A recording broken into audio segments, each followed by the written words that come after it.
Hey guys, in the last video I was explaining using orgone energy for environmental health. I was talking about my Chembuster, which you can see right here, as well as gifting orgone energy tower busters, which I sell in my Etsy shop.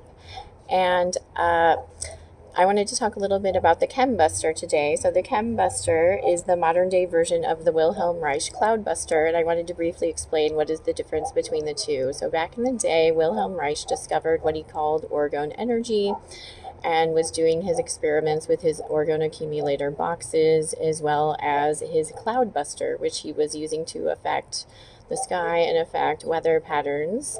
And what he did was he submerged copper pipes in water and would point it at the sky and would clear what he called dead orgone energy and would affect rainfall. He was credited with saving Maine's blueberry crop at one point.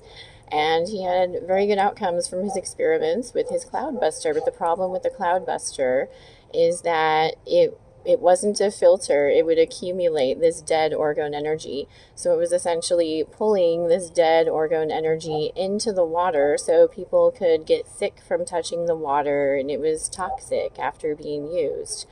And in the 90s, a man named Carl Wells invented these orgone energy generators, which he named Orgonite.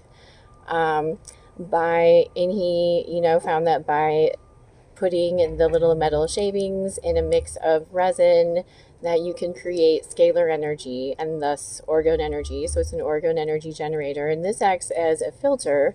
So Don Croft took these two ideas of the Wilhelm Reich Cloudbuster and the Carl Wells Orgonite and combined them to invent the modern day Chembuster. So instead of these copper pipes being submerged in water, it's a 2-gallon mix of resin, metal, and crystals. So it filters the energy rather than accumulate it, so you can completely touch your Chembuster, touch your orgone energy generators, and it's not going to be toxic. So yeah, this filters the energy rather than accumulate it. So I hope that makes sense. And if you want to learn more, you can visit my Etsy shop and connect with my books. I wrote a book that has a lot of great info about orgone energy called Synergy, a Modern Healer's Guide to Complete Bioenergy Wellness, and it's all on my website, kellybrynhealing.com.